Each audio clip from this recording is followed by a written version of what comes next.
Welcome to Burning Platforms, a new podcast from the Australia Institute's Centre for Responsible Technology, where we decode the power and politics of big tech. I'm Peter Lewis, the Director of the Centre. Joining me today is our regular panellist Lizzie, the Chair of Digital Rights Watch, and special guests David Swan, Technology Writer with The Australian, and Anna Johnston from Salinger Privacy, who'll be leading us into a deep dive into the review of privacy law in Australia. But first, our wrap of a big fortnight in big tech news, where all roads lead to Menlo Park. But let's start off looking at, in a way, the only question and the only story in tech this week, which was the whistleblower from Facebook giving evidence in the US Senate.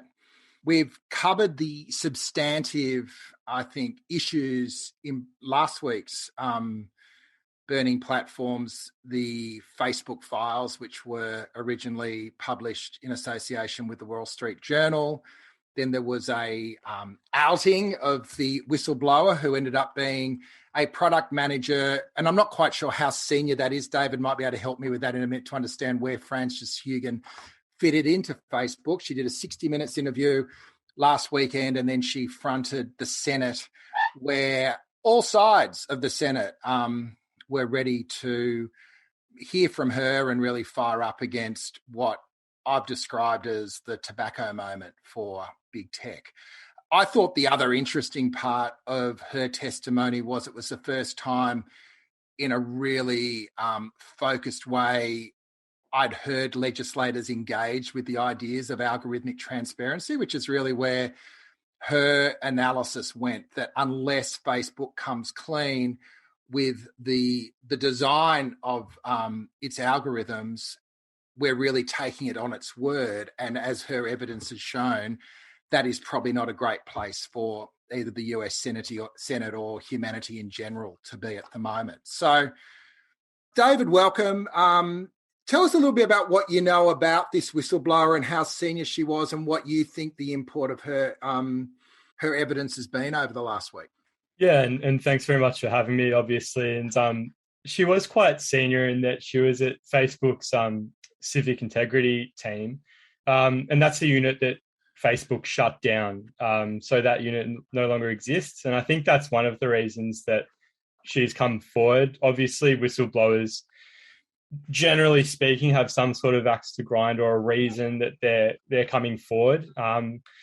My characterization is that she was quite senior in the company in terms of meeting regularly with senior leadership, and she's not some sort of junior on the ground, as it were. She showed how familiar she was with Facebook's inner workings in her testimony. She was extremely credible, and the documents that she ended up leaking to the Wall Street Journal were substantive, and it was thousands of documents from company research. She's very credible, and Facebook still hasn't released that research. They've tried to smear her. Mark Zuckerberg released a 1,300-word statement, not apologising and not saying sorry, but basically smearing her as a witness and saying, she had no direct reports under her, that she was, wrong in what she was saying, which was disgraceful, I thought, as a response from Facebook. But I think you're right. It was the first time that someone's fronted the US Congress like this from the company, putting their name to what they're saying. And yeah, not anonymously, just, fronting it and being truthful, and was found afterwards by both sides of politics in the US to be an incredibly credible witness. It's interesting, isn't it, that idea of a unity ticket on big tech. Often I find that you get the sense that the right and the left are cracking down on it for totally different reasons, but it seemed a lot more unified this time. Yeah, that's right. And I think we've seen that in Australia too. It's a really interesting dynamic where you wouldn't expect our centre-right government to have a natural instinct to crack down on big tech. It would have its natural instinct, from what we've seen with other industries, the way they've handled is hands off. We're going to let capitalism kind of run its course. But we're seeing the Morrison government say, we need to take action here, and they have, with the News Media Bargaining Code and with other things. So We're seeing that play out in governments in the US as well, where very much a unity ticket, where you're right, it's for different reasons, but both sides very much recognize actions needed. And I think they're wisened up to this in a way they haven't been before. I think the questions to the whistleblower were very well informed and smart. And in the past, I've been almost embarrassed watching some of that testimony where you'd hear the questions and you'd think, these politicians don't even really understand. How do you turn on an iPad? Yeah. Yeah, they don't understand what Facebook is. They don't really get at all the issues. And they do now, and that's really heartening. And it's not just in US, Australia, it's also Europe and elsewhere. So that's heartening, where it feels like a real global moment for big tech. Lizzie, what's been your reflections watching the testimony and the sort of, is this a house of cards moment, or is this just another issue that can be managed with a well-managed algorithm on the Facebook newsfeed to filter out all the negative Facebook news? Yeah, well, I would like this to be a turning point, and I think there's every chance it could be. I think it will take a bit more work. Like, we've known about the dangers of tobacco, you've used this analogy, or asbestos, for example, and asbestos is still mined and used in building materials today. So there's still work to be done, even though we know the product is dangerous, to deal with companies who profit from that danger and from that harm. So I would hope it's the starting point of this conversation, but that this is the time to lean into the activist work that organisations have been doing across the spectrum of civil society, and in partnership with communities to change the environment in which these companies operate. I think it is interesting that it unites both right and left, but I would say that I do think there'll be a divergence quite significantly on implementation and what you do about this. In part, that's because I think that the conservative politicians love kicking tech companies because they make themselves an easy target, and they aren't really interested in being coherent or perhaps rights respecting is how I describe it. They're much more interested in using that as political capital for their own for the furtherance of their own agenda and their own personal ambitions. And I do think we have to think really carefully about how we might tackle harm on these platforms now we know it exists. And one of the things that's come out from these papers or this discussion that I think is interesting is that there are key design decisions that have been made by the company that could be changed that would have a significant impact on harm. So rather than thinking about tackling it from a content perspective, like what kind of content do we want to ban? Because I think that's what the right tends to do. And that has real implications for, freedom of expression, for holding power to account, for all these kinds of things that social media can be effective for. So instead of using that content definition, in fact, looking back at the design decisions that give rise to harm is, I think, a much more useful path, and might be where the right and left sit on this. Because, one of the things that comes out of her testimony is the share button is hugely harmful. And, it's as simple as that in some ways. And I think we could start to talk about how we could have put an imposition upon companies to think about the harm that they produce and take a least harmful path and consider design decisions they make in the context of harm, rather than saying, we're going to ban all content that might be relating to body image, targeting at children, or violent and abhorrent material, which is the other way they approach this, which in fact may then knock people out of these platforms who are doing important educative work or human rights work. So I think that's what we should take from it, that there are key design decisions this company makes. That's where I think we need to start having the conversation about how to fix it. So just on that, before we get to the content discussion, which is obviously very live in Australia at the moment, what is the logic for algorithmic transparency? So if I'm driving a car, the car needs to meet engineering standards to get on the road. Is this just something that's never been considered, or is it something that's crept up on us? Or I know that there's been one decision by the ACCC where they actually demanded that an algorithm, it wasn't a Facebook algorithm, I think it was a travel website. But what is the logic of keeping your algorithm secret? I mean, I don't know if you're asking me, but others may wish to jump in. Ask the world, yeah. I think it's profit, so it's making money. There's a really interesting project. It's kind of significant. There's an interesting project I saw a few years ago in the US where there was a black box computer tool, so a bit of software that was used to analyze DNA samples in crime scenes. And it turns out, DNA evidence is very compelling, but it turns out you can shed DNA in all sorts of ways in very micro amounts that can then hang around for a really long time. And, essentially these prosecution lawyers used this evidence from a software, black box software program. And then the defense had to, kind of reverse engineer to figure out what had happened. And, this person got off their prosecution, got off their criminal charge. And this is the kind of obvious example of the way in which that closed black box algorithm can lead to injustice, and that you actually do need to examine the decision-making processes, how it's been designed, in order to have confidence that it's doing what it says it does. And then if you're going to make a pretty significant decision about someone's life, then maybe you're entitled to know the thinking, the logic basis on which that's made. I mean, it's funny that you talked about cars, actually, I should say as well, because one of the, the most famous examples, possibly the most significant white-collar crime in human history, was Volkswagen and a number of other car companies gerrymandering their cars so they perform differently when put under tests to release more diesel into the atmosphere. And this affected millions of people who purchased these cars, and over time, and huge amounts of impact on our environment. So the regulation also has to be pretty targeted and specific, and look to challenge companies who might try to conceal how they're doing things from regulators. And open source, opening up these black boxes is obviously the primary best way to do that. I think any testing or auditing also has to be pretty carefully considered so you don't get a Volkswagen problem as well. Yeah. David, you've spent a long time covering technology on your journey. How important is the secrecy of algorithms to business models? And can you see a world in which there is more scrutiny towards them?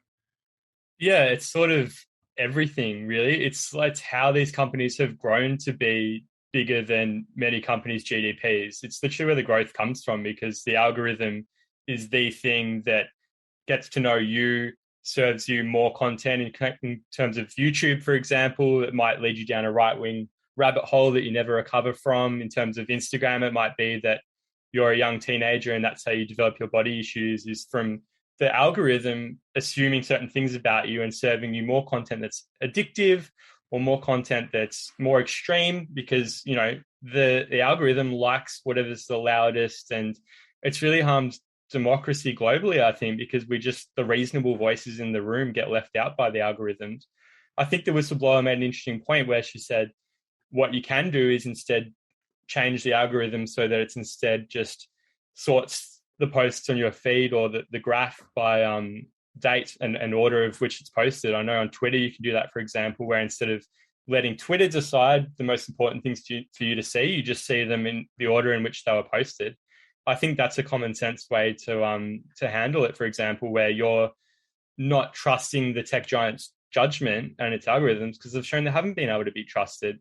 I know, for example, in the past, Facebook had a human team that was selecting its news stories. One of my friends worked for that team, actually, and was an ex-journalist, and they ended up closing that team.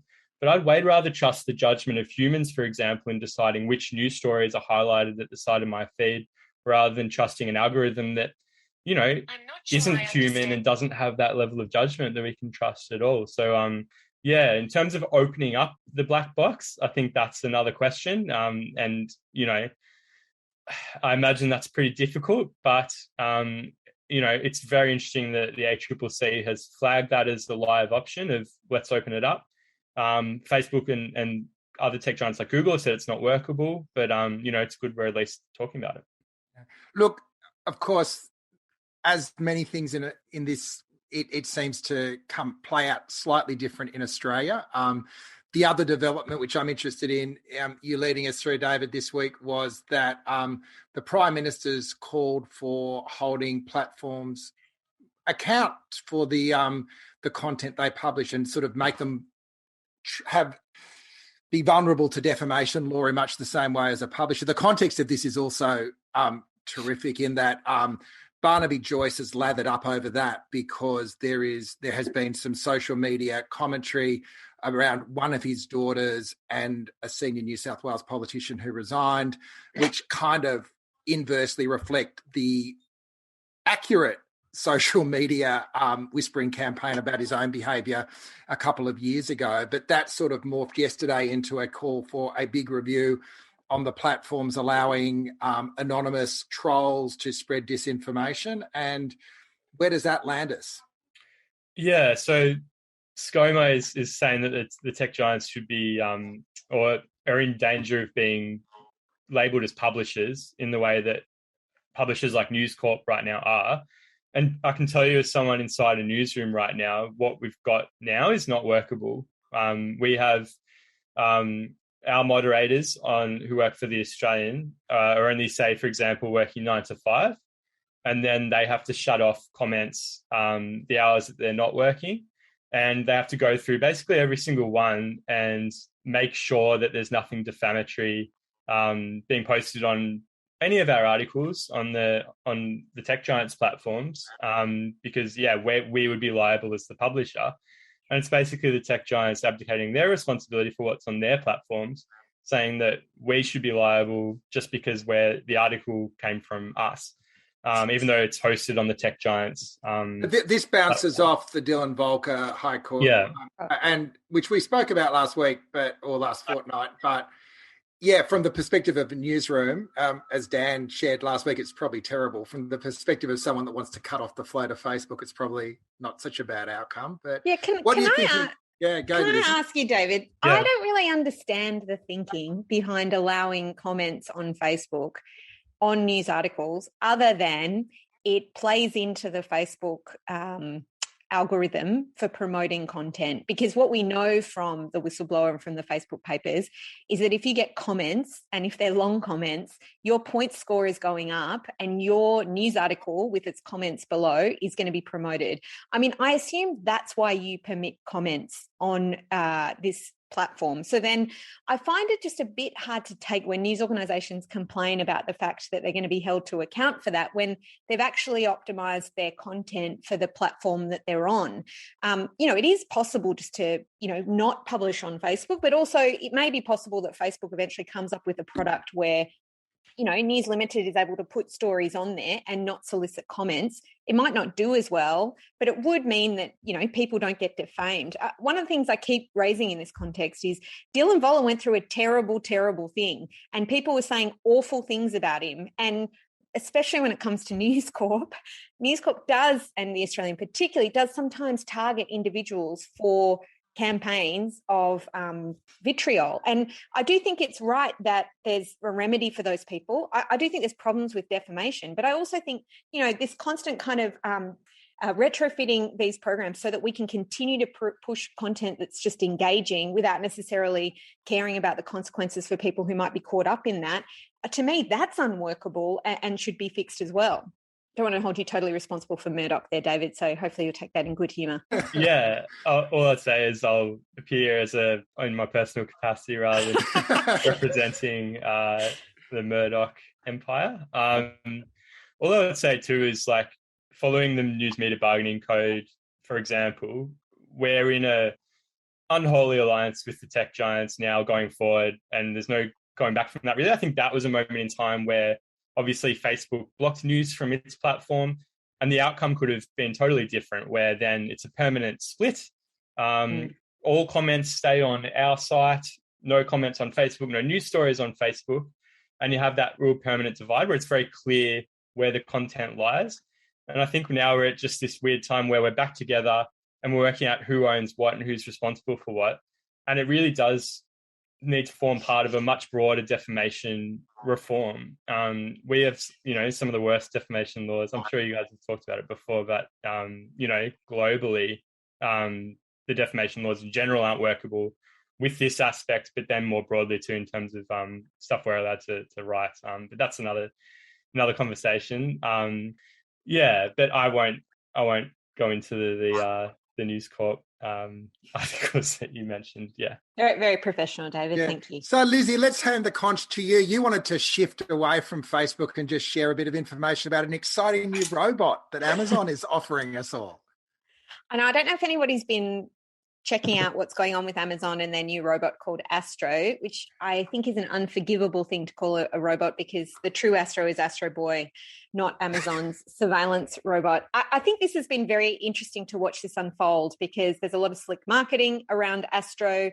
There's a lot of interesting ways in which it is being marketed as a source of safety and comfort in your home against intruders, for example, as well as doing things like being very personable, having a dance party with Astro. I don't know if anybody's watched the ad, but you can watch the ad online, and it does seem like Astro solves a lot of your problems.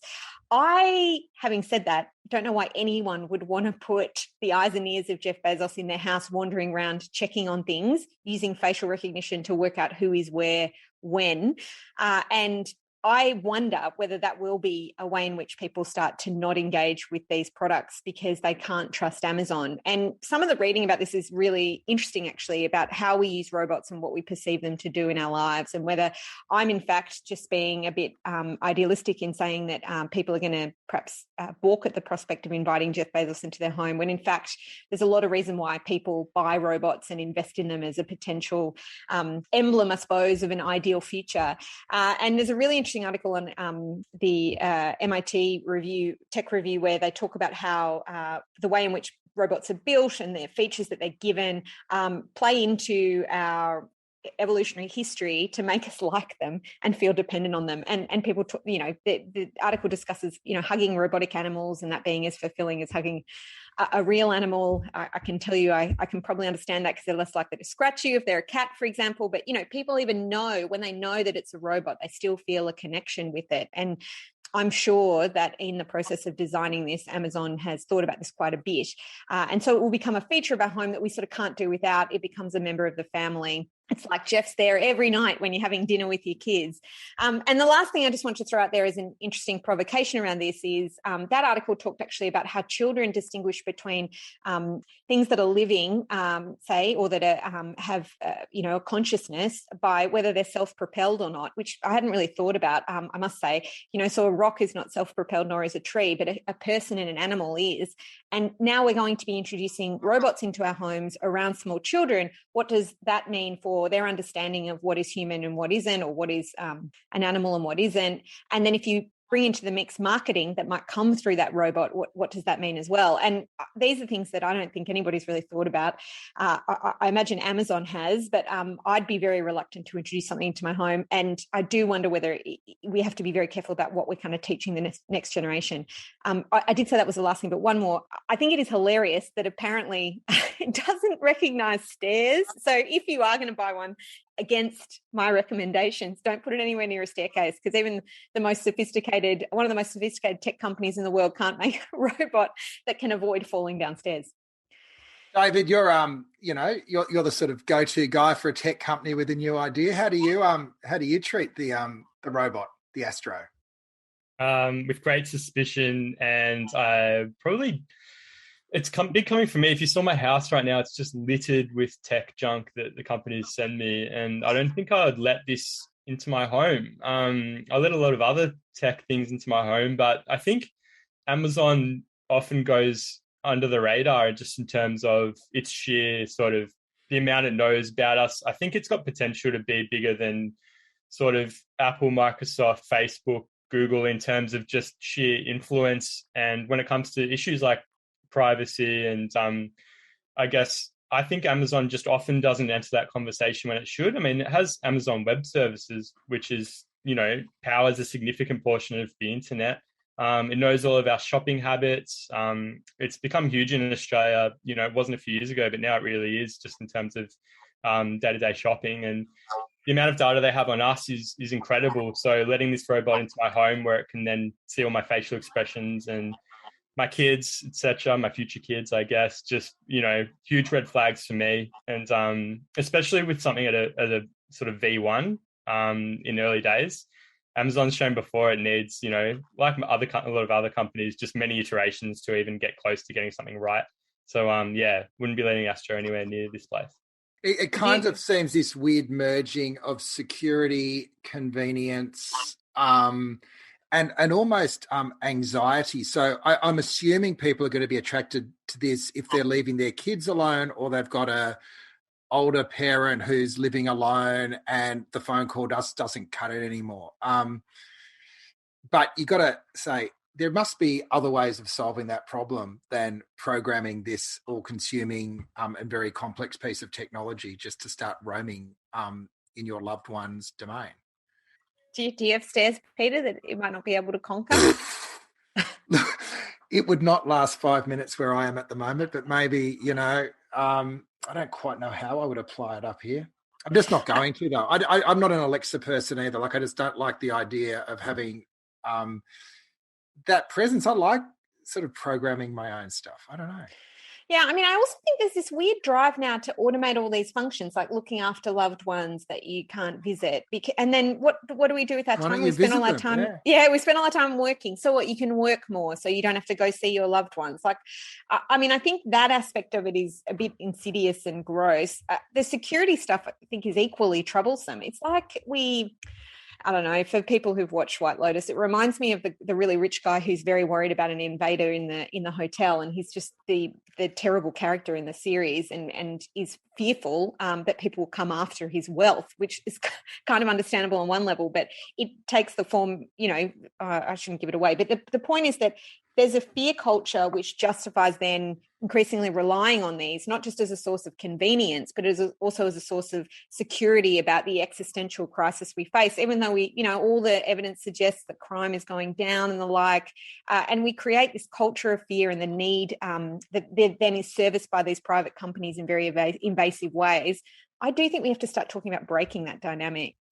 Andrew's got a really great comment in the chat with the question, isn't it regulation and not consumer choice that will limit Amazon's collection of customer data ultimately? And I guess that's the point. It feels to me, Lizzie, that a new product like this comes into a world that hasn't even countenanced regulation of a product like this because no one was so crazy to think about it except when they were watching the Jetsons. So it's a bit of a segue into our discussion with Anna around privacy law, but it feels to me that it just reinforces that the fact that this is going to be out on the market without, there might be a ticker box consent when you get it or something, but without any real thought on what the implications of the information being collected and how it's going to be used is kind of almost the sort of elephant in the room. I think that's definitely a fair comment because, if you did want something that used facial recognition technology, for example, there's no need that would have to then go back to the third party like Amazon. You could have a device where it's like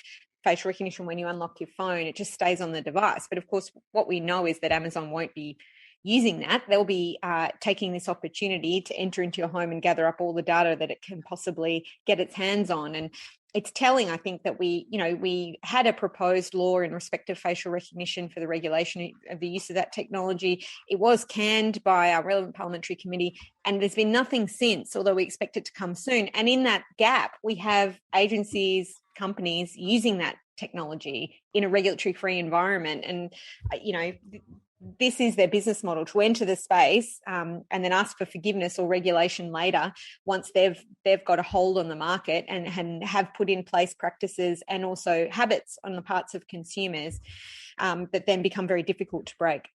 That is a good segue into our deep dive, and I'll bring Anna into the conversation now. So Anna works at Salingers, who are like the go-to lawyers on privacy issues, been working in this space way before surveillance capitalism.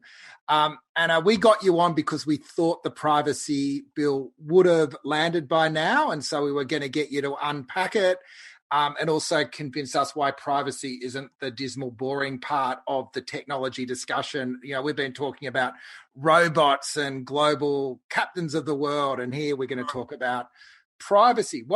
Tell us a bit about why this is really important and also a little bit about what you're looking for out of this review. Yeah, so first of all, I'm going to challenge you on the idea that privacy is dismal. I think it's the most exciting area to work in because, I get to work every day at this fantastic intersection between law, technology, and ethics. So if you're talking Facebook or if you're talking astro robots in the home, the solutions that you're already alluding to is actually about building in what's known as privacy by design, actually anticipating what are the privacy issues going to be. And these kind of technologies should be designed to protect our privacy instead of the default being that kind of surveillance capitalism model or the privacy invading model. I don't think it's true to say that no one has thought of these issues. Since we were kids and watched the Jetsons, we've had plenty of thought into these issues, and we know that we need better regulation in this space. It's not like the astro robots the first kind of, internet connected surveillance device in your home. It's by no means the first. It might be the cutest and most cuddly and the current thing on the market. But so far, globally, legislators and regulators have failed to truly grapple with this. Some of the privacy regulators and consumer protection regulators have started to touch on these issues, but we need so much more work in this space. So the review of the Australian Privacy Act is absolutely timely. So where we're at with that, that we've had privacy laws in Australia since the late 80s, regulating the private sector since 2001.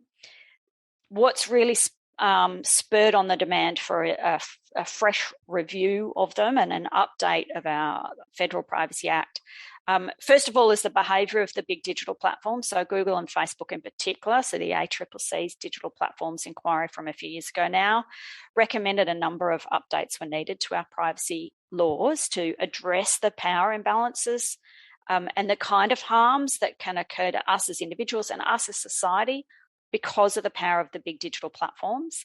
But that's not the only driver, but that's one of the big drivers. Another is the need for Australia to give its privacy laws a bit of a makeover to make them equivalent or considered adequate to European standards, because that will actually open up the possibility for more data flows to come from Europe to Australia. At the moment, there's kind of a blockage because Australia is not recognised as having adequate privacy laws to a European standard.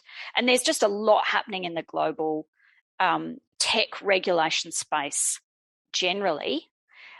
These are all reasons why we need a bit of an update to the Australian privacy laws. So you've got me, it's important.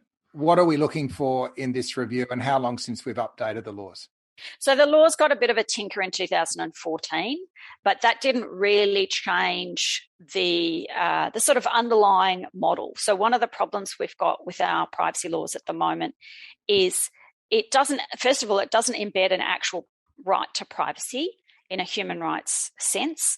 Another problem is that our privacy laws are built on an assumption that what we need to regulate is what's defined as personal information, which means information about people who can be identified from that information. So the assumption is that if you cannot be identified from the information, you will not suffer any privacy harm. That assumption no longer holds true. That was true before the internet. In the digital world, that assumption does not hold true. We've seen all the revelations about Facebook, not just the most recent ones, but all of those revelations, and it's not just Facebook, it's the sort of whole digital ecosystem thrives on being able to target and manipulate us at an individual level without needing to exactly know who we are. To an advertiser, to a platform, each of us is just a bundle of attributes that can be targeted and manipulated and sold things and newsfeed manipulated and all the rest. So first of all, the Privacy Act needs to be updated in terms of what kind of data is being protected in the first place. It also needs to be updated to more explicitly reflect the fact that what we are doing in terms of privacy laws, the objective of privacy laws is to protect people from privacy harms, including digital harms, not just protect our data. The whole point of protecting data is to protect the people in the data. So we need to be more explicit about saying this is actually about protecting human beings and collectively, individually and collectively as a society. That's moving much more to the effect of surveillance rather than just the idea of you've got to be able to click a box and understand what the clicker box means, right? Yeah, absolutely. So I think we need a better focus on what's the end result we want to achieve, what's the kind of society we want to live in, and what do we want to avoid. Another thing, picking on your comment about the ticker box kind of, or click the consent button. This is another thing. So again, the ACCC from the Digital Platforms Inquiry said we are asked too often to click on that button. I agree. And the I agree button. The idea that we are consenting to, whether it's digital platforms or your supermarket loyalty card or your airline or your bank or whoever, the government collecting your data, overuse the idea that we are making us click on the button in order to download the app or buy the good or service or access services from government. It's not a true consent. So we need to actually elevate the legal standard for achieving consent, but at the same time, we actually want organisations not to have to rely on our consent. Consent should be only asked of us as individual consumers, as citizens, for things that are really unusual. So part of what the review of the Privacy Act it wants to focus on, and I think will focus on, is saying, let's actually look at routine business practices, make sure that they are fair. Like, let's apply an overarching fairness test and say, as long as it's routine and fair and expected, go for it. If it's outside, if you're stepping outside that box and you want to do something really unusual with someone's data, now you need to ask for their consent. But that consent must be freely given. It can't be that tick a box, I have to consent in order to get, download the app or whatever it is. So a rethinking of consent is another big, I think it's going to be one of the themes to come out of the Act review. I'm really anti-consent as the model for privacy because, even if, you're consenting to it, that data that you share with a large company like Facebook, for example, can be repurposed and used as analytics for people who haven't shared their information. I mean, Cambridge Analytica was an example of that, but, Facebook says that was unlawful. But even more generally, you can create lookalike audiences so that someone who's never shared anything with the platform then is susceptible to having information that looks like them used against them, or used directed at them for advertising purposes. And I think that's kind of dead. But I did want to ask you, and I guess just like zooming out a little bit, there's a huge economy in sharing data and data analytics. I don't know how it's kind of justified because to me, it doesn't seem to serve much purpose, the whole industry of data mining, except that it facilitates advertising. Do you agree, or do you think we should be paying more attention to that industry-wide phenomenon of data harvesting and mining that's occurred in the last sort of 10 years, I suppose, most meaningfully, and trying to target that industry? Because the other thing about it, I suppose, is most people, I don't think, realise quite how extensive it is and what it does. But I'm not sure if that's a useful starting point to kind of think about the concept of privacy. I think it is. I think it's, the hottest topic in terms of privacy and the where we're seeing the most harm at the moment. But I don't think that I wouldn't want to see sort of a Privacy Act split in half, and these are the rules that apply to digital platforms or to the advertising ecosystem, and these are the rules for everyone. I think it needs to be one set of rules for everyone. And at the moment, part of the problem we have is that, as I said, especially the big platforms, often they can say, well, you don't need to worry about privacy because we don't know who the people are in a legal sense. So we're going to go and collect all their data and harvest it. And, they'll say, don't worry, we've de-identified it, so therefore no one can be harmed. But as you've said, people can be harmed whether they're in the original data set or not. That's where the power of these platforms comes from. And the problem is that privacy laws at the moment are constrained in how well they can rein in that kind of behaviour. I think the focus needs to be on changing the business model, whether it's online advertising, whether by, selling a brand of sneakers or promoting your brand of car, or whether you are pushing active misinformation about vaccines or climate change conspiracy theories, whatever it is. Those platforms, their power comes from our data, and they're abusing that power in a way that hurts us as individuals and as a society, and that absolutely needs to be reined in. And I think privacy law is one of the tools, not the only tools, but it's one of the regulatory tools that can be used to impact on that.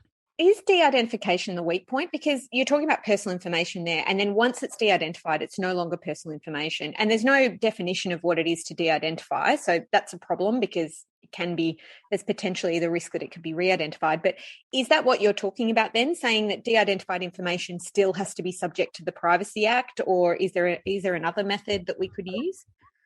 Yeah, so certainly a number of submissions to the review, including from privacy regulators, have said it's time that we kept even de-identified information within the scope of regulation, because A, people can be re-identified from it more and more easily, but B, and I think more importantly, even if it remains de-identified, the power of the technology is that we can be located and individuated, found and targeted and manipulated as individuals, even if a platform or an advertiser doesn't know who we are. So it might still be, to the extent that you can say something is perfectly de-identified, which is itself contentious. But if you can say it's perfectly de-identified at the platform level, at the advertiser level, it doesn't matter in terms of the end harms that can still happen to us as individuals. So the problem is that the power of the platforms, that they can individuate us, they can segment us, they can manipulate us, they can, through online behavior, they can shape our experience of the world. So it's through the filter bubbles built by algorithms that have been fed on our own data to start with.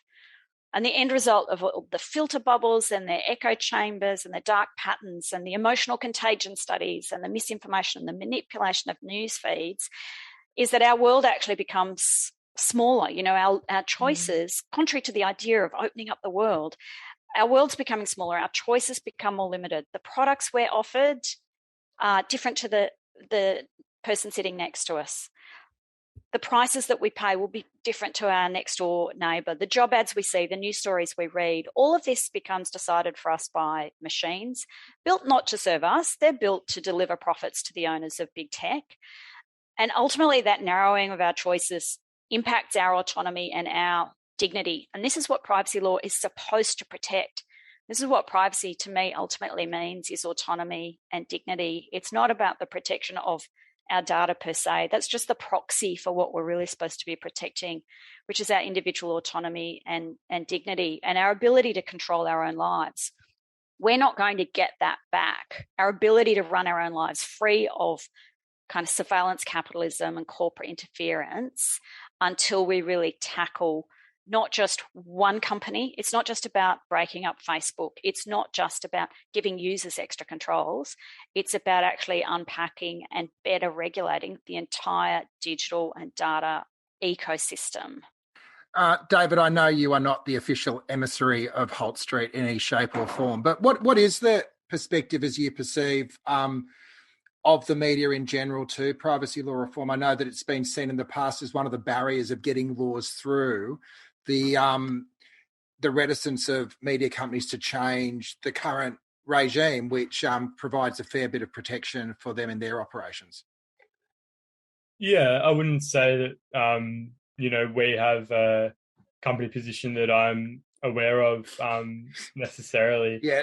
I think in general, us as journalists are sort of have been pro reform, and I think we've looked at what's happened in Europe as a really successful model with GDPR. I think there are a lot of questions. I remember reporting on it at the time. There were a lot of concerns in terms of how it would actually play out, and to me, it looks to have played out really well, and looks like a really great model for us to not copy but to learn from and build on. I did have a question for Anna, if that's okay. People tell me all the time that the horse has bolted, and I'm sure you get it a lot too, where it's, privacy is dead, and we just have to get used to that and move on. I mean, when people say that, what do you say in terms of what makes you optimistic about sort of real action here and getting everyday people to care about it, and, that privacy is not dead in a societal thing? Yeah, I absolutely don't think privacy is dead. Well, maybe I'm just an optimist. I haven't given up.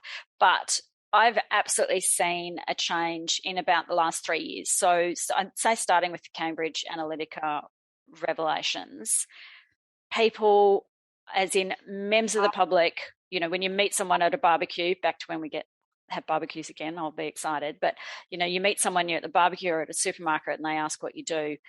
Before 2018, people would either say, oh, isn't privacy dead? Or is that the same as piracy? Or, intellectual property or something. They didn't really understand. Ever since Cambridge Analytica, people are like, oh, that is really important. Or they've seen the movie Social Dilemma. I think people do get it. We absolutely know from surveys of like community attitude research in Australia and globally that people are becoming more and more concerned about privacy, not less. We know that social media platforms in particular have extremely low levels of trust, even as they have very high levels of engagement. And that's a paradox we have to deal with.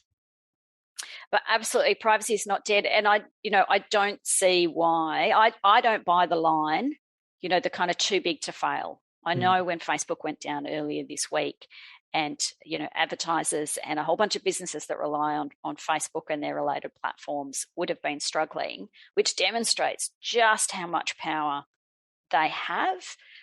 But we as individuals get to vote, and we get to shape our parliaments, and the parliaments get to shape the legislation, which ultimately chooses, the shape of the world that we live in. And nothing. One of the political challenges that so many businesses have bought into the surveillance model of marketing. So it's not just that you're up against big Facebook, you're up to every business that's chosen that is their cheapest and most effective way of building a customer base, right? And every political movement, with the laudable and notable exception of Digital Rights Watch, who uses Facebook to target out and build their community of little political activists. So it's kind of not just about reining in the power of the big guys. It's also about the whole model that's been built on the back of it, right? Yeah, absolutely. And that's why it's the calls to kind of delete Facebook or break up Facebook will not ultimately solve the problem, which is we have to, first of all, value our personal information, not let companies monetize it and suck it up without rules around them, in order to build digital platforms and social networks which are not privacy invasive. We need better models. And I'm not saying that I'm going to be the one to build it or the one to design it. But yeah, we need better alternatives, and opening up companies like Facebook and others to greater scrutiny, and having rules about, product safety, ensuring that the products they're building and selling are not toxic to teens or children or anyone else, or to undermining of our democracy or undermining of public health messaging. All of those things need to be tackled in order to create a digital world where we can have, activists building their communities and advertisers marketing their products, but in a way that doesn't cause harm to us as individuals or to societies or democracies. We have just been talking about really like privacy, the idea of privacy as being about autonomy or self-determination, which I think is a really important way to talk about privacy, because it's usually framed as, I just want to seal off my world from view. I want to shut my front door and no one's allowed in. I want to be able to do whatever I like in my closed environment, as opposed to a right to be in public space without being watched, for example, and to be able to determine your own destiny. But I did want to take the opportunity to ask you, Anna, about the other component of privacy, which is also security, and whether this is something that you've thought much about in the context of the Privacy Act review, because there are a lot of products now being created that, if you're a vulnerable person for a variety of reasons, can be very destructive to your life. The obvious example being women who are fleeing a violent partner, almost any product they use, or, if they had Astro might not recognize their violent partner as an intruder, for example, among other things. But I did wonder whether you had thoughts about this. One, I'm a lawyer, so of course I also am a hammer and everything looks like a nail. I always think we need a cause of action for invasion of privacy, both to deal with that autonomy question, because I think that's an invasion of privacy as autonomy, but also for a security aspect to come to the fore, that, as an individual, I have a right to have products that are secure and not used against me because the designers haven't thought through the implications of what they've done. What do you think about, I guess, that idea of a cause of action and using courts for that process, as well as more generally this idea of privacy as security? Yeah, so in terms of an individual cause of action, so say a statutory tort of privacy is something that has been thought about for years, recommended by the Australian Law Reform Commission, amongst others, bipartisan parliamentary committees. They keep recommending it. It never goes anywhere politically. I'm in favour of a statutory tort of privacy for serious invasions of privacy. But I also recognise that bringing a court action, I mean, this is rich person's justice. So it is not, it's one tool in the toolkit to address serious invasions of privacy. It's useful for wealthy people. It's useful for organisations, advocacy bodies, if they've got the money, to bring causes of action where either the legislature has failed or the regulator has failed to rein in the power of companies, or the legislation has failed to cause, whether it's companies like Amazon or whoever, to design their products safely. So a statutory cause of action, I think, is useful. I'm all in favour of it, but it's not a panacea, and it should not be the only tool in the toolkit. Just as proposals to increase user controls or algorithmic transparency, as you were talking about earlier, are all useful things, but none of these things alone will solve these problems. Hey, Anna, I'm happy to cede to you, Lizzie, and then I'll have a final question. Okay, sorry. I was just going to put in one more pitch, which is I get what you're saying about that being true for individuals, but I am a class actions lawyer, and I do see the utility in lots of people coming together and then taking on a large company in circumstances where they couldn't do it alone. And so I sort of see the possibility of a statutory cause of action quite expansively in that way. I don't think it would be like defamation, because I know journalists kind of don't love the idea because they sort of see it as like defamation limits the capacity to do investigative reporting. But I wouldn't lose hope that courts, well-designed laws, particularly in this context, but also say in relation to disclosure by company directors, which is the other big shareholder class action space, they actually have a big impact on people's lives, and they're worth pursuing. But anyway, that's because I'm a lawyer. I just wanted to spend the rest of the time just asking you, Anna, if there was any roadmaps that you think are a good path to follow. Like, we're not the first to go down this path.